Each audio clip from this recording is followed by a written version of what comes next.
Develop కూడా రెడీగా పెట్టు. ఇక్కడ వస్తాను ఇవక్కడ జాయ్ ఇవక్కడ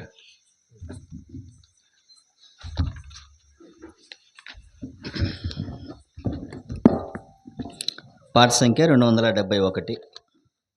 మరి యొక్క పాటల పుస్తకంలో 268 ఉదయించే దివ్యరక్షకుడు.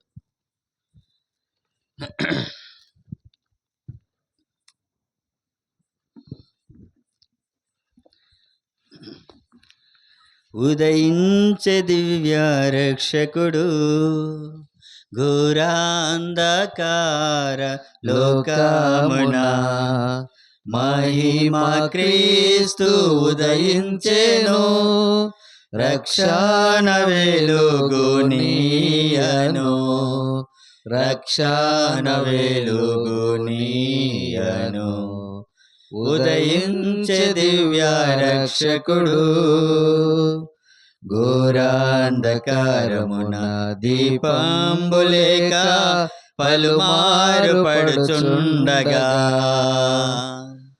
ఘోరాంధకారమున దీపంబులేక పలుమారు పడుచుండగా, దుఃఖ నిరాశ యాత్రికులంతా దారి తప్పి ఉండగా, దుఃఖ నిరాశ యాత్రికులంతా దారి తప్పి ఉండగా, మార్గదర్శి అయి నడిపించువారిన్, మార్గదర్శి అయి నడిపించువారిన్ ప్రభుపాద సన్నిధికి, దివ్య రక్షకుడు ప్రకాశ వెలుగు ఉదయించే దారలో, దివ్య రక్షకుడు ప్రకాశ వెలుగు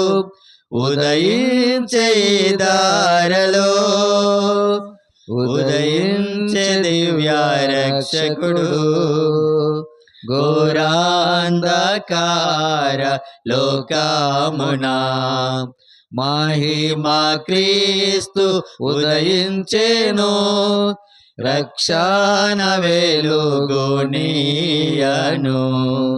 రక్షణ వెలుగునీయను.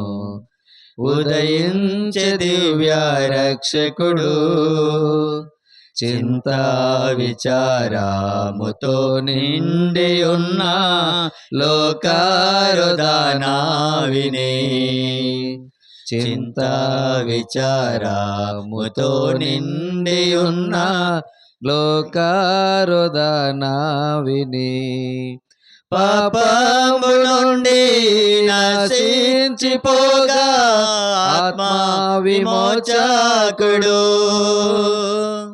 పాపము నుండి నశించిపోగా ఆత్మ విమోచకుడు, మానవాళికై మరణంబు నొంది, మానవాళికై మరణంబు నొంది నిత్య జీవము నివ్వన్, దివ్య రక్షకుడు ప్రకాశ తార ఉదయించే రక్షింపను, దివ్య రక్షకుడు ప్రకాశ తార ఉదయించే రక్షింపను, ఉదయించే దివ్య రక్షకుడు ఘోరాంధకార లోకమున మహిమా క్రీస్తు ఉదయించెను, రక్షణ వెలుగునీయను, రక్షణ వెలుగునీయను. ఉదయించే దివ్య రక్షకుడు పరలోక తండ్రి కరుణించి మనలా పంపేను క్రీస్తు ప్రభున్, పరలోక తండ్రి కరుణించి మనలా పంపేను క్రీస్తు ప్రభున్. లోకాందులకు దృష్టినివ్వా అరుదించే క్రీస్తు ప్రభువు. లోకాందులకు దృష్టినివ్వా అరుదించే క్రీస్తు ప్రభువు. చీకాటి నుండి దైవ వెలుగునకు, చీకాటి నుండి దైవ వెలుగునకు తెచ్చే క్రీస్తు ప్రభువు. సాతాను శృంఖాలములను తెంప ఉదయించే రక్షకుడు. సాతాను శృంఖాలములను తెంప ఉదయించే రక్షకుడు. ఉదయించే దివ్య రక్షకుడు. ఘోరాంధకార లోకమున మహిమా క్రీస్తు ఉదయించెను. రక్షణ వెలుగునీయను, రక్షణ వెలుగునీయను. ఉదయించే దివ్య రక్షకుడు. బైబిల్ పల్లవి పడదాం.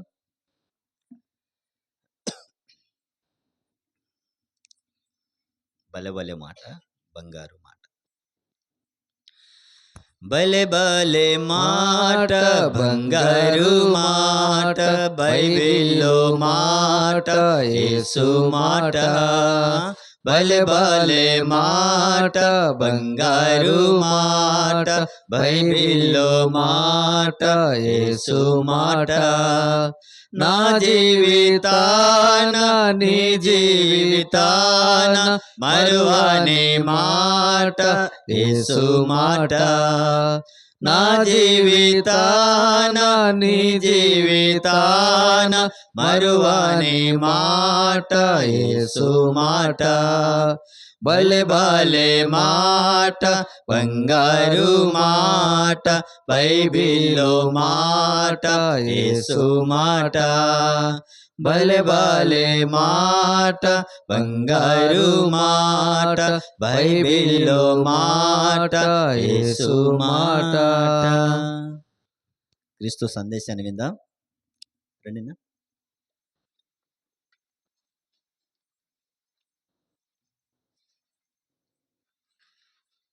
Praise lord.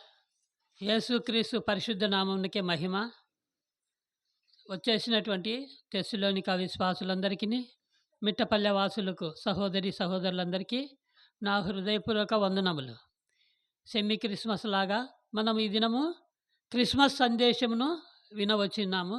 క్రిస్మస్ అనగా క్రీస్తుని ఆరాధించుట అని అర్థం. ఇప్పుడు మనం చూసుకునే వాక్యము క్రిస్మస్ను ఆధారంగా చేసుకొని మొట్టమొదటగా మత్తయి సువార్త 2వ అధ్యాయము 2వ వచనం. యూదుల రాజుగా పుట్టినవాడు ఎక్కడున్నాడు? తూర్పు దిక్కున ఆయన నక్షత్రమును చూసి ఆయనను పూజింపవచ్చిమనిరి. ప్రార్థన. ప్రేమ నమ్మకం గల దేవా, ఈ దీన దాసుని జ్ఞాపకం చేసుకో. దేవా, అయోగ్యుని నిష్ప్రయోజకుని అయిన నన్ను తండ్రి నీ నిమిత్తము ప్రభు సువార్త నిమిత్తం నిలబెట్టి ప్రభు నీ వాక్యాన్ని అయా వివరించుతుండగా నీవే సహాయంగా ఉండుము. నీ కంఠస్వరంగా నన్ను వాడుకనుము. వినుచున్న గారికి వినగల చెవిని, గ్రహించగల మనసును దయచేయమని యేసుక్రీస్తు శ్రేష్టమైన నామమున ప్రార్థిస్తున్నాను తండ్రి. ఆమెన్.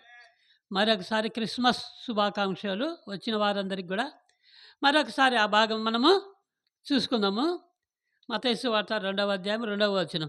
యూదుల రాజుగా పుట్టినవాడు ఎక్కడున్నాడు? మేము తూర్పు దిక్కున నక్షత్రమును చూసి ఆయన్ను పూజింప వచ్చినాము.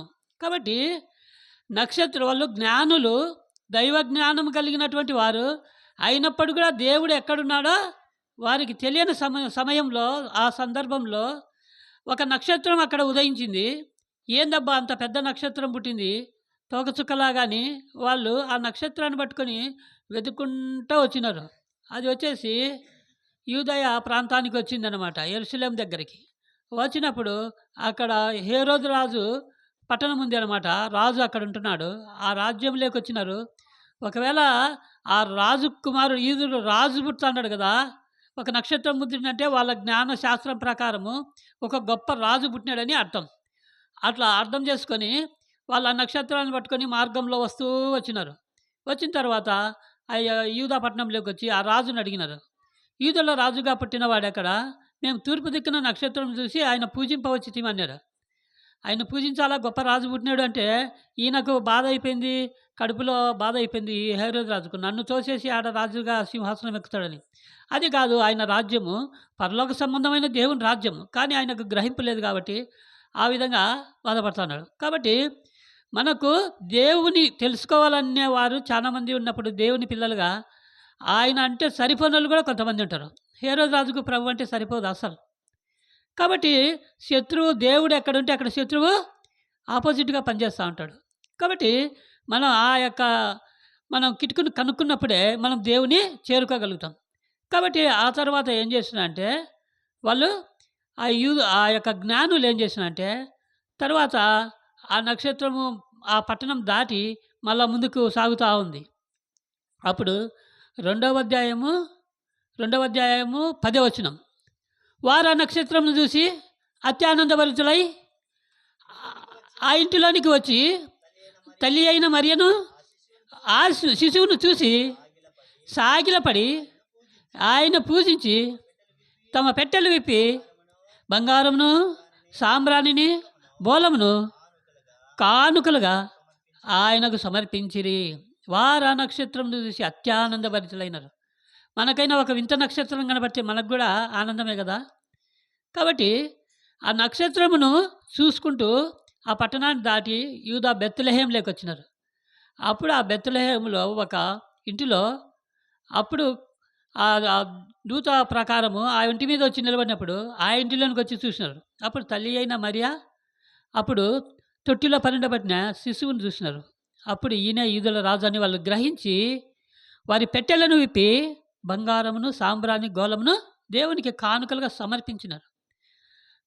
మనం తెలుసుకోవాల్సిన వాక్య సందేశం ఏంటంటే, వారు ఆ నక్షత్రం చూసి ప్రభును కనుగొనటకు వచ్చినారు. నీకు నాకు నక్షత్రంగా దేవుని వాక్యే ఆ నక్షత్రంగా ఉంటుంది. జీవవాక్కును చేతబట్టి జ్యోతుల వలె ఉందిరని దానియేలు గ్రంథంలో ఉంది. కాబట్టి ఆ బైబిలే మనకు ఒక నక్షత్రంలాగా దేవుని యొక్క ఆ యొక్క స్వరూపాన్ని, ఆయన గుణగుణాలను, ఆ గుణ లక్షణాలను ఆ దేవుని మనకు ఈ యొక్క బైబిల్ అనే ఒక నక్షత్రము నీకు నాకు దేవుని చూపిస్తూ ఉంది. కాబట్టి ఆ పశువుల తొట్టిలో పరుండబెట్టిన్నారు. ఆ పశువుల తొట్టి కూడా పవిత్రమైపోయింది. ఆ పశువుల కొట్టడం కూడా పరిశుద్ధమైపోయింది. ప్రభు పరిశుద్ధుడు పుట్టినాడు కాబట్టి.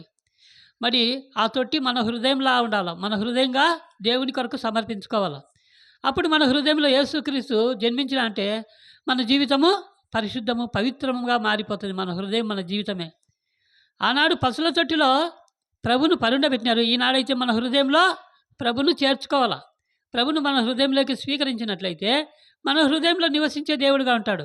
ఆనాడు పసివాలుడుగా ఉన్నాడు, కానీ ఈనాడైతే పరిశుద్ధాత్మ ద్వారా మనల్ని ఆవరించి మన హృదయంలో జీవిస్తూ ఉంటాడు. కాబట్టి మనం చూసినట్లయితే మత్తయి సువార్త 1:21 ఆమె గర్భం ధరించి కుమారుని కనును, ఆయన తన ప్రజలను వారి పాపం నుండి ఆయనే రక్షించును, ఆయనకు యేసు అని పేరు పెట్టుము. దూత చెప్తాంది ఈ మాట. దూత చెప్తాంది యేషబు గారితో, ఆయన మీ గర్భం ధరించి ఆయన కుమారుని కనును, ఆయన తన ప్రజలను వారి పాపం నుండి రక్షించును. అందుకోసం ఈ లోకంలోకి ప్రభు జన్మించాల్సి వచ్చింది. పాపల నుండి రక్షించడానికి ఆయన ఈ లోకానికి రావాల్సి వచ్చింది. కాబట్టి ఆమె గర్భం ధరించింది, కుమారుని కడుతుంది, ఆయన తన ప్రజల నుండి పాపం నుండి ఆయనే రక్షిస్తాడు. యేసుక్రీస్తు ప్రభు వారి ఆయనే అంటే. కాబట్టి ప్రభు తప్ప ఇంకెవరు రక్షించే వాళ్ళు ఈ లోకంలో లేరు. ప్రభు రక్షించడానికి ఈ లోకంలోకి వచ్చినాడు. కాబట్టి ఆయన ప్రభు అయిన క్రీస్తు ఆయన. కాబట్టి తన ప్రజలను రక్షించును అంటే దేవుని కాడికి రాని వాళ్ళని రక్షించేది ఏముండదు. ఎవరైతే ప్రభు సన్నిధికి వచ్చి ప్రభు సవాసంలో ప్రభు మహిమను తెలుసుకొని నమ్మి బాప్తిసం పొంది రక్షింపబడతారో వారి జీవితాల కోసమే దేవుడు ఉండేది. అందరికీ ఆహ్వానం ఉంది, కానీ దేవుని సన్నిధికి అందరూ రాలేరు కదా. ఆ వచ్చిన కొందరికే దేవుడు తన ప్రజలను వారి పాపం నుండి రక్షించును. కాబట్టి ఎవరైతే ప్రభు సన్నిధికి సవాసానికి వచ్చి దేవుని మహిమను రుచి చూస్తారో వారికి మాత్రమే ఆయన రక్షణ భాగ్యము ఉందని దేవుని వాక్యం చెప్తుంది. కాబట్టి ప్రతి ఒక్కరు కూడా దేవుని సన్నిధికి, దేవుని మహిమ కొరకు దేవుని సన్నిధికి వచ్చి దేవుని తెలుసుకొని మీ పాపాలు ఒప్పుకున్నట్లయితే అప్పుడు దేవుడు వెంటనే ఎవరైతే పశ్చాత్తాపడి ప్రభుని స్వీకరిస్తారో వారందరూ తన వారవుతారు. ప్రభు వారిని రక్షిస్తాడు. చూడండి 22వ వచనం కూడా చదవనా? అదే 1:22. ఇదిగో కన్యక గర్భము ధరించెను, కుమారుని కనును, ఆయనకు ఇమ్మానుయేలు అని పేరు పెట్టవడును అని ప్రభు తన ప్రవక్త దాన పలికిన మాట నెరవేరినట్లు ఇదంతయు జరిగను.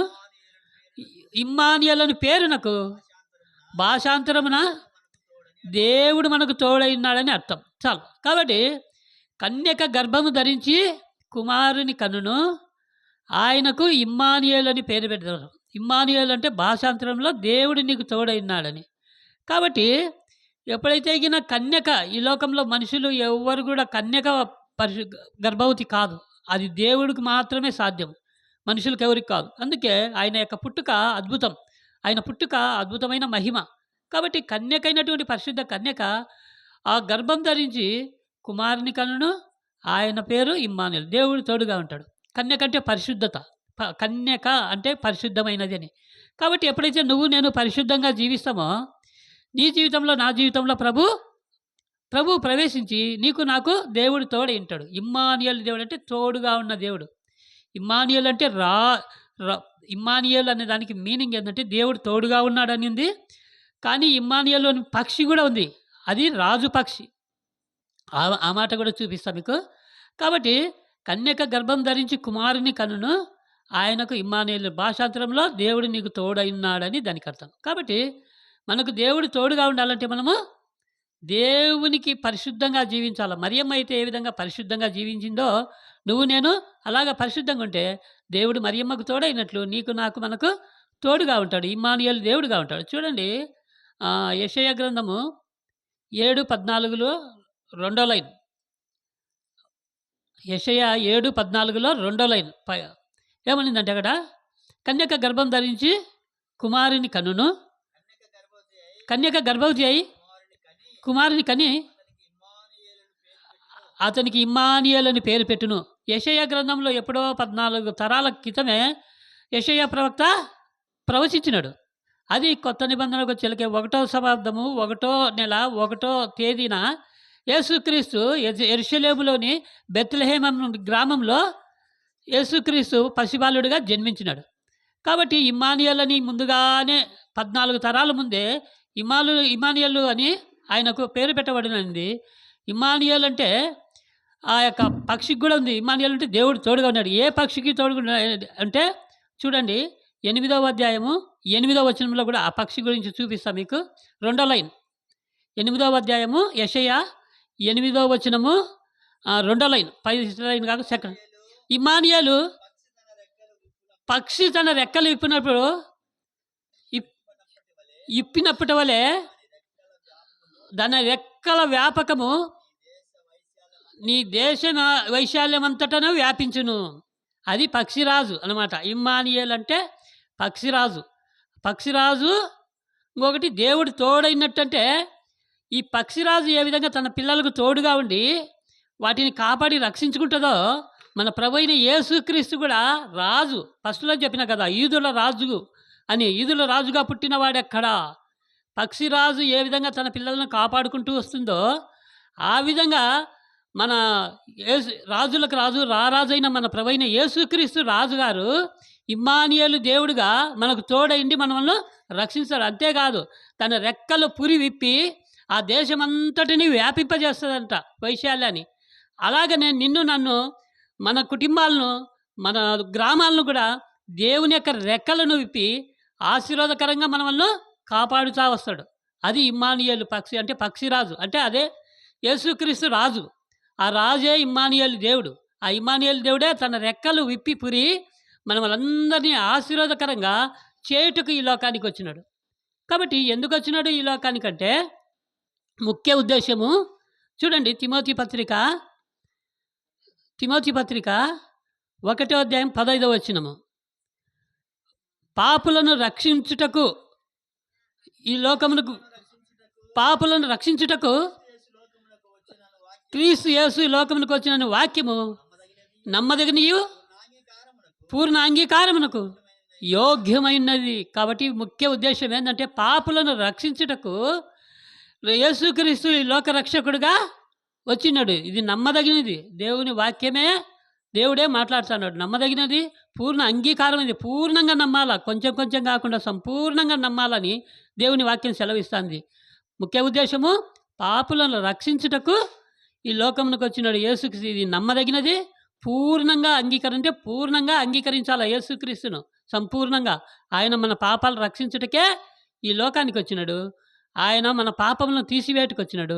రోగులకే వైద్యుడు కానీ మన ఆరోగ్యవంతులకు అక్కర్లేదన్నట్టు, పాపుల పిలవచ్చి కానీ నీతివంతుల కొరకు రాలేదని ప్రభు పాపులను రక్షించుటకు ఈ లోకానికి యేసుక్రీస్తుగా ఇమ్మానుయేలు దేవుడుగా జన్మించడం జరిగింది. కాబట్టి మన జీవితంలో మనం దేవునికి వైపు ఒక విశ్వాసం ఉంచి దేవుడి వైపు చూస్తే దేవుడు తప్పకుండా నిన్ను నన్ను రక్షించు గొప్ప దేవుడుగా మనకు ఉంటున్నాడని దేవుని వాక్యము సెలవిస్తూ ఉంది. అలాగనే మనము యెషయా గ్రంథము 9వ అధ్యాయము 6వ వచనంలో చూసినట్టే, మన కొరకు ఒక శిశువు పుట్టెను, అతని భుజములపై రాజ్యభారం ఉండను, అతడు ఆశ్చర్యకరుడు, ఆలోచనకర్త, బలవంతుడగు దేవుడు, నిత్యుడగు తండ్రి, సమాధానకర్త, అధిపతి అని అతనికి పేరు. ఇన్ని రకాల మనకు దేవుని యొక్క సహాయము అందించుటకు దేవుడు ఈ లోకానికి రక్షకుడుగా పుట్టినాడు. కేవలము ఏ విధంగా రక్షించాలంటే ఆశ్చర్యకార్యాలు చేస్తాడు మన జీవితంలో. మనకు చేతగాని పనుల్లో నిలబడిపోయి ఉంటాం. అటువంటి స్థితిలో ఆశ్చర్యకారాలు, ఆలోచన లేక మనము నిలబడిపోయి ఉంటాం. మన జీవితంలో గొప్ప ఆలోచన ఇచ్చిన మన జీవితాన్ని గమ్యం నడిపిస్తాడు. నిత్యుడగు తండ్రి ఏం చేస్తాడు? పిల్లలకు ఏమైనా కొరతగా ఉంటే తీసుకొచ్చి ఇస్తాడు, సమృద్ధిగా తినవనాయన అని. అలాగనే మన పోషణకర్తగా మన తండ్రిగా మన దేవుడు ఉంటాడు. నిత్యుడగు సమాధానకర్త. మన జీవితంలో కొట్లాటలు గలాటలు నశించిపోయే వాళ్ళు అనేక మంది, యుద్ధాలు కొట్లాటలు కలహాలతో అనేకలు నశించిపోతారు. కానీ మన దేవదేవుడు సమాధానకర్తగా మన కుటుంబంలో, మన ఇంట్లో, మన హృదయంలో ఉండి మన జీవితంలో సమాధానం ఇస్తాడు. యెషయా 11:11లో చూసినట్లయితే, యెషయా ముద్దు నుండి చిగురు పుట్టును, దాని అంకురం నుండి వేరు నుండి అంకురం ఎదుగును.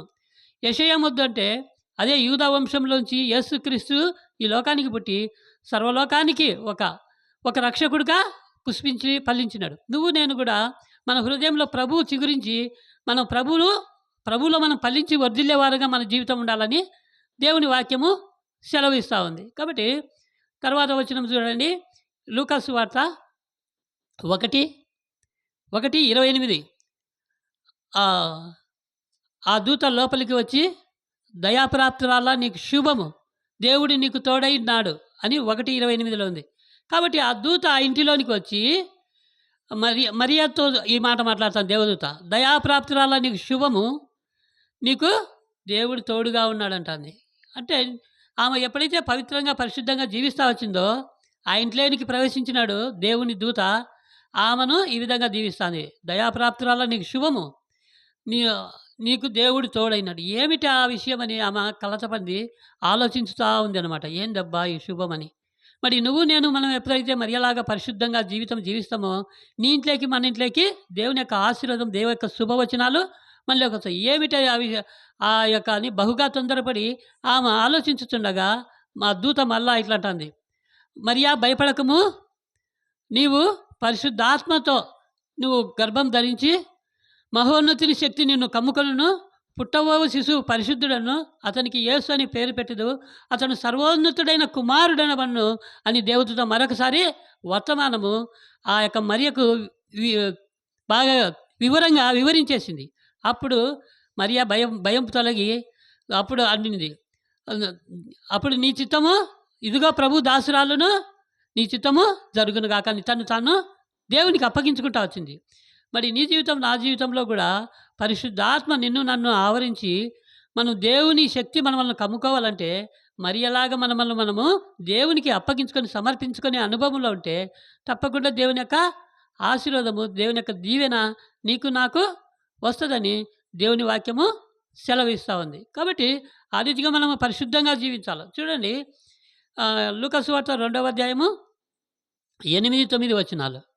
ఆ రాత్రి ఆ దేశమంతటా ఆ దేశంలో కొందరు గొర్రెల కాపరులు పొలంలో ఉండి రాత్రి వేళ తన మందను కాచుకొనిచుండగా ప్రభువు దూత వారి యొద్దకు వచ్చి నిలిచెను. ప్రభు మహిమ వారి చుట్టూ ప్రకాశించినందున మిక్కిలి భయపడి. కాబట్టి అక్కడ గొర్రెల కాపరులు కొంతమంది ఆ దేశంలో అర్ధరాత్రి పూట గొర్రెలు కాసుకుంటా ఉన్నారు. ప్రభు దూత వచ్చి వారి దగ్గర నిలబడినప్పుడే వారి చుట్టూ ప్రభు వెలుగు ప్రకాశించని మిక్కిలి భయపడ్డారు. మరి నువ్వు నేను కూడా రాత్రి అంధకారంలో మన జీవితం ఉన్నప్పుడు దేవుని దూతను పంపించి మనకు వెలుగు ప్రసాదించి శుభవర్తమానం ఇచ్చాడు. అప్పుడు భయపడకుడి అంట అన్నాడు. దేవదూత ఏమంటుందంటే, భయపడకుడి, ఇదిగో ప్రజలందరికీ కలుగబోవు మహా సంతోషకరమైన శుభవర్తమానము, దావీదు పట్టణమందు మీ కొరకు రక్షకుడు పుట్టినాడు అని చెప్తాను 9, 10 వచనాల్లో. కాబట్టి మీరు ఆ శిశువును ఇదే ఆనువాలు పొత్తిగుడ్డలో చుట్టి తొట్టిలో పరుండ చేయటం మీరు చూసేదరు అని చెప్తుంది.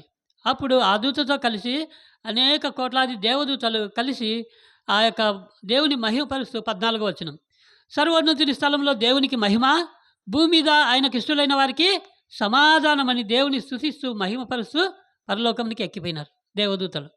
కాబట్టి నువ్వు నేను మన జీవితంలో మనము దేవునికి ఇష్టలుగా ఉన్నప్పుడే దేవుని యొక్క ఆశీర్వాదము దీవెన వస్తుంది. అంతే కదా. పరలోకమందు దేవునికి మహిమపరచాలా, భూలోకంలో ఎవరైతే కానీ దేవునికి ఇష్టలుగా దేవుని చిత్తానుసారంగా విధేయత చూపేవారుగా ఉంటే అలాంటి వారికి సమాధానం, భూమి మీద దేవునికి ఎవరుగా ఇష్టంగా జీవిస్తారో దేవుని పిల్లలుగా వారికి దేవుని సమాధానము తప్పకుండా వస్తుంది. కాబట్టి నువ్వు నేను దేవునికి ఇష్టలుగా జీవించాలని దేవుని వాక్యము సెలవిస్తుంది. కాబట్టి దేవుడు ఎందుకు వచ్చినంటే తిమోతి పత్రికలో ఉంది. తిమోతి పత్రిక 2వ అధ్యాయం 1 తిమోతి 2, 5వ వచనంలో ఉంది. దేవుడు ఒక్కడే, దేవునికి నరులకు మధ్యవర్తి ఒక్కడే, ఆయనే ప్రభు అయిన క్రీస్తు యేసు అను నరుడు. కాబట్టి ఎందుకు వచ్చినాడు ఈ లోకం? లేకంటే తన ఉద్దేశము మొదట పాపలను రక్షించుటకు వచ్చినాడు, రెండవదిగా ఆయన దేవునికి మనకు మధ్యవర్తిగా ఉండుటకు వచ్చినాడు. మనం డైరెక్ట్ ఆయన కాడికి పోయేదానికి లేదు. ఆయన సమీపించాలని తేజస్సులో అమరత్వం కలిగిన అక్షయుడైన దేవుడు. కాబట్టి మనము ఆయన కాడికి నేరుగా వెళ్ళలేం. కాబట్టి మన ప్రభువైన యేసుక్రీస్తు మన పాపములను క్షమించి మన దోషములను కడిగి తండ్రి అయిన దేవునికి సమాచారమును చెప్తా ఉన్నాడు. వీరంతా మన పిల్లలే, పాపమును ఒప్పుకొని పశ్చాత్తాపన్నారు, వారి పాపాలన్నీ నేను క్షమించినాను, వారందరినీ కూడా దేవుని రాజ్యానికి అర్హులేని తండ్రి అయిన దేవునికి మన పక్షమున శిలువ మోసి మన పాపములను పరిహరించడం కానీ శిలువలో బలియాగమైతా వచ్చినాడు. కాబట్టి మన రక్షణ చూడండి 1:79 లూకా సువార్త 1:79 ఒక మాట ఉంది. అంధకారంలోను మరణాంధ ఛాయలోను కూర్చొని ఉన్న వారికి పైనుండి అరుణోదయ దర్శనమును వారికి వచ్చును. చీకటిలో గలిలయ వాసులంతా చీకటిలో ఉన్నారంట, దేవుడు అంటే తెలియక పాపంలో. అలాంటి వారికి అంధకారంలోను మరణ ఛాయలోను కూర్చున్న వారికి పైనుండి అరుణోదయ దర్శనం వలె భూమిదికి దిగి వచ్చినాడు ప్రభువైన యేసుక్రీస్తు లోకానికి జన్మించినాడు. పాపంలోను అంధకారంలోను చీకటిలోను దురాత్మ సమూహంతో పెట్టి పీడించుతున్న మన జీవితాలను విమర్శించుటకు విడిపించుటకు అయినా సూర్యుడు ఏ విధంగా అరుణోదయం అంటే సూర్య దర్శనం, సూర్యుడు ఏ విధంగా భూమి మీద అవతరించినాడో పరలోకము నుండి దేవాతి దేవుడైన యేసుక్రీస్తు ప్రభువారు అరుణోదయ దర్శనం వల్లే భూమి మీద జన్మించడం జరిగిందని దేవుని వాక్యము సెలవిస్తుంది. కాబట్టి